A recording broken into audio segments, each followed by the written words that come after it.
你有冇試過明明已經寫晒啱字，結果 DSE 英文分數仲係停滯不前？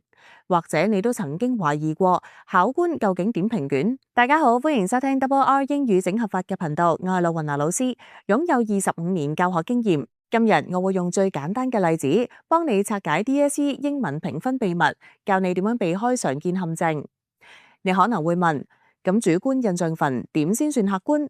事實上，考官跟足印象式分級 （impression marking） 分為及格、不及格，仲細分為高、中、低。另一個句子結構 （sentence structure） 就好似積木，砌錯一塊就會全座歪晒。今日分三大部分，先講合格與否嘅分野，再到句子結構、文法細節，最後教你要擇聲必識嘅地道用語。Ready 未？等我帶你逐關拆解，揭開分數背後嘅邏輯。好多考生以為評分靠感覺。現實其實考官有明確指引，最基本先分及格同不及格，過咗門檻先再爭高分。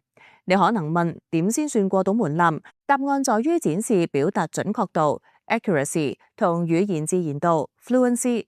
好似煮飯要同時掌握火候同調味，只得一樣分都唔高。假設你啲句子係 Sister yesterday and Mom watch about penguin movie， 考官一睇就知唔合格。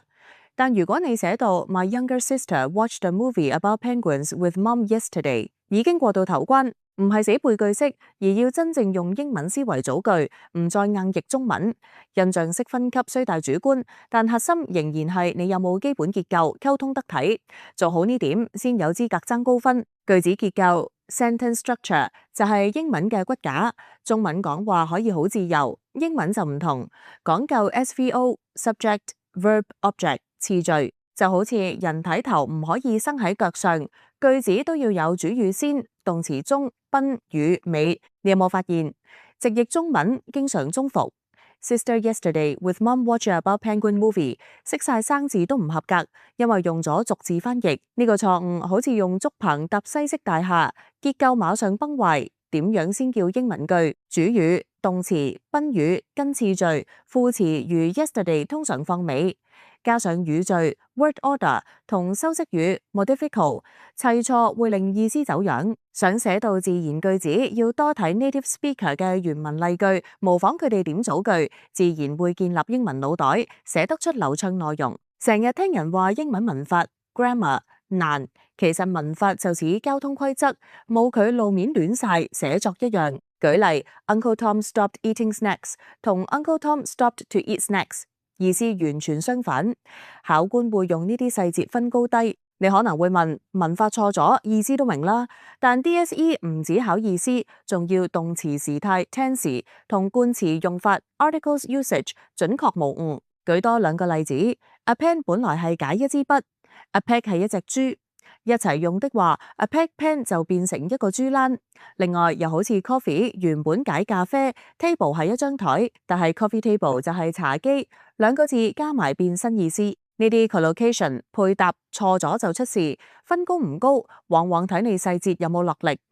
平時要主動留意英文細節，唔可以淨係靠背單詞，因為真正高手贏就贏喺呢啲位。如果你目標5星5星星，淨係識結構同文法都唔夠，考官會特別留意你識唔識地道、詞語、片語、動詞、phrasal verbs 同慣用語 idioms。你有冇發現 native speakers 少用 very？ 通常會話 more than happy to help 或者 I can't agree more。